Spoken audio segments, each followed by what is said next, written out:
what we have to do is learn how to take this ego of ours, this part of us that believes that who we are is what we have and what we do and what other people think of us. But remember, if you grow up believing that you are what you do, then when you don't, you aren't. And if you believe that you are what you have, when it's gone, you aren't. And if you believe that you are what other people think of you, your reputation, which we raise people to believe, I have to be concerned with what other people think of me. Take this ego and retrain it. And one of the ways that you do to retrain it is, first, you take this idea that the ego has of fear. What are you afraid of? Anybody out there, what are you afraid of? Shift from fear to curiosity. Become curious about what you're afraid of. That's what Lao Tzu taught me. Become curious about what you're afraid of. You're afraid of flying? Get curious about that. Get interested in that.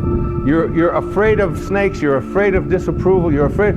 Just shift from fear and say, I'm going to become more curious about what I'm afraid of.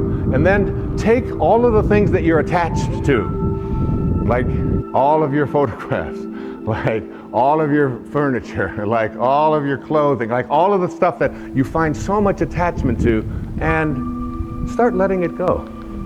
Start letting it go. You know, the day that I turned that key on May the 11th in 2006, I didn't even know where it was going. I just knew there was a shift taking place.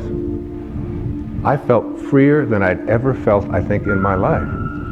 In my mid-60s.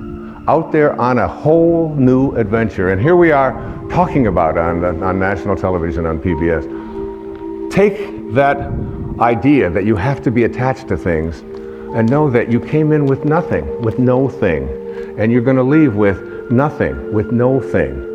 And understand that your life is a parenthesis in eternity. Live there without attachments. And then take your need to be in control of yourself, of others, of the situation, and shift from control to trust. Begin to have a trust.